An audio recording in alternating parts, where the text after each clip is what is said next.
Well, we got a couple other things going on, but before we get to the work-related stuff, residents, trash pickup day is Wednesday, and if you miss it and you throw your food trash into here, this may not get pulled for a week or two, and it smells terrible.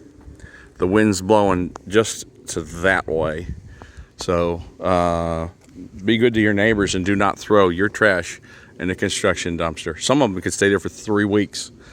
It just smells. Here's where we're at. We have a copper leak that we have found at the inside unit. We found it. Good news, because that one's got laminate flooring. So the boys are working on that. On the left 4 units, we have a power issue. Sparky is supposed to be here imminently, but I told Aaron and his man here I need 2, 3, and 7 started so we can stay on schedule and install the flooring on Tuesday after Memorial Day. All right, I heard him say turn it on. Turn what on? Disconnect. All right. You turn me on, brother. That good old young man. Oh, I gotta get away from this smelly dumpster. So, this other man in there, he was the recipient of a third of a box of Publix cookies, and made a call in to Art. Say, hey, where's the girls at for do the rough clean in 18? We need it bad. And he says it'll be done by Tuesday. It's all right. Now here's one that ain't COVID related, but I think has a little bit to do with the madness that's in the marketplace. So I called up TJ this morning, left a message. They're like, where's my landscape? Where's my sod? Of course, they do the landscape first, always sod is last. He goes, you're not going to believe this. And I said, all right, I'm sitting down. He says, the nursery, for decades, we've been buying all our plants from. The guy up and sold everything, all the land, buildings, equipment, to some highest bidder, and it turned out to be from Texas. And he even apparently threw his cell phone in the river, and he gone, took the money and run. So these type of things, and so they're scrambling. They say they're going to have it done now by Wednesday. So he's scrambling to find out. He says he's contracted with 2 nurseries already, and but he ain't getting the pricing he used to get. You can sure bet on that. But not even trees grow the sky, so I don't have a forecast of when this hyper activity is going to slow down or any normalcy.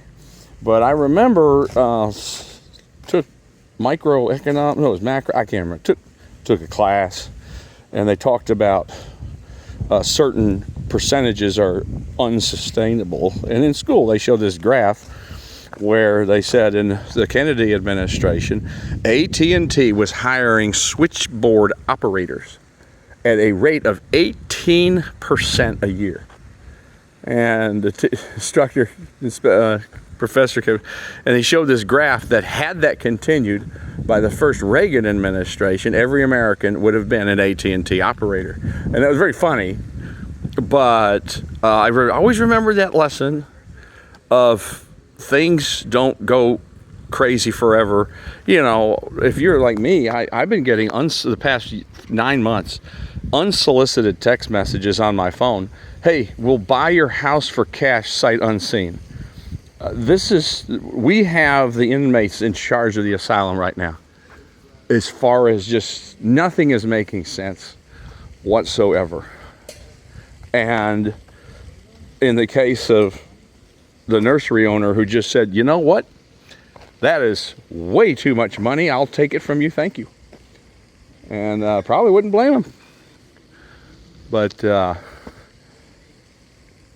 world's gone mad. Absolutely gone mad. I get this stuff in the mail begging me to sell my house. You know, we'll pay you top dollar. I'm like, my house is 50 years old. I just finished a $35,000 remodel. Well, of course, my time, look at my timing. You think I should know what everything. So I started my remodel last year when I thought, oh, for sure, we're going to have a recession and, you know, whatever, you know, when COVID first hit and states were locked down. And then I'm ended up buying all the high-priced lumber myself.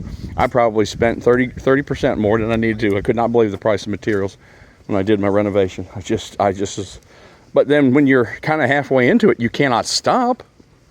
What are you gonna do? So anyway, the reason I'm here is to make sure these guys don't leave until this power issue's fixed. That's all I'm doing here. I already took the keys out of this van because he says, oh, my supervisor called me, said I need to get onto another call. So I got his keys in my pocket. He don't know that yet. So all I'm doing is buying time, and I think I might get a bunch of nails, put them under the tires, whatever I got to do to make sure they don't leave before Sparky gets here, so we can get those power to 2 and 3 on those outside units. They're bringing new electrical whips. This is happens about every building. We have that small-ish power issue. Swap out the harness. We're done. We're good. But I cannot leave. Can't leave. The other project, I told my boss to drive by it a couple times this afternoon, but I cannot leave here. And so that's probably why I'm recording this long, stupid video.